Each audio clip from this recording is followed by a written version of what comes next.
కదిలే కాలం మనకి కొత్త బంధాలతో పాటు బాధ్యతల్ని కూడా భుజాన వేస్తుంది.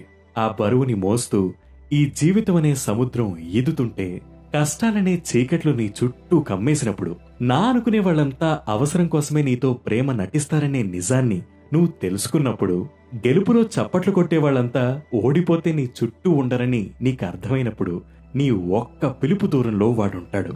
నీ కష్టాన్ని తన కష్టంగా తీసుకుని ధైర్యం చెప్తూ నీతో తోడు నడిచేవాడు. వాడే నీ ప్రాణ స్నేహితుడు. నిజమైన స్నేహం నీ నుంచి ఏదీ ఆశించదు, ఒక్క నీ సంతోషాన్ని తప్ప. అయినా ఈ జనరేషన్ కిడ్స్ ని చూస్తే చాలా జాలేస్తోందండి. ఎందుకంటే పిల్లలు ఏం చదవాలి, వాళ్లే జాబ్ చేయాలి, వీటన్నిటితో పాటు వాళ్ళు ఎవరితో స్నేహం చేయాలో కూడా తల్లిదండ్రులే డిసైడ్ చేస్తున్నారు. మన స్థాయి ఉన్న వాళ్ళ అబ్బాయా కాదా, అందంగా ఉన్నాడా లేదా, చదువులో టాపరా కాదా, ఎక్సెట్రా ఎక్సెట్రా ఎక్సెట్రా. ఇలాంటి వాటన్నిటిలో క్వాలిఫై అయితే గాని వారి పిల్లలతో స్నేహం చేయడానికి పర్మిషన్ దొరకట్లేదు. ఏం చేస్తాం, కలికాలం.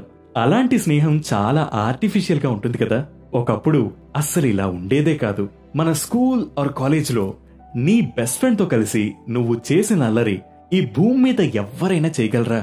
అదేంటో గాని వాడు క్లాస్ లో క్రాక్ చేసిన జోక్స్ అన్నీ మనకి వాడికి తప్ప ఎవ్వరికీ అర్థం కావు. అది విని మనం నవ్వు కంట్రోల్ చేసుకోలేక క్లాస్ లో టీచర్స్ తో తన్నులు తిన్న జ్ఞాపకాలు గుర్తున్నాయా?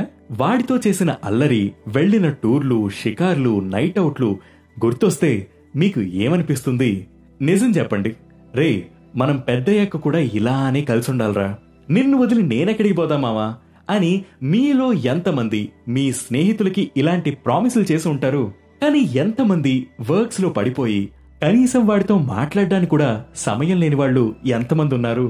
కాలం నిజమైన స్నేహాన్ని కేవలం దూరంగా మాత్రమే ఉంచగలదు, వారి మధ్య స్నేహాన్ని విడదీయలేదు.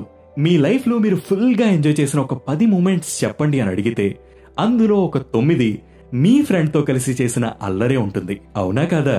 సో నేను చెప్పొచ్చేది ఏంటంటే, ఈ పాడ్కాస్ట్ విన్నాక మీరు మీ బెస్ట్ ఫ్రెండ్ కి ఒక్కసారి కాల్ చేసి ఒక్క 10 నిమిషాలు హాయిగా మాట్లాడి వాడికి ఫ్రెండ్షిప్ డే విషెస్ చెప్పండి.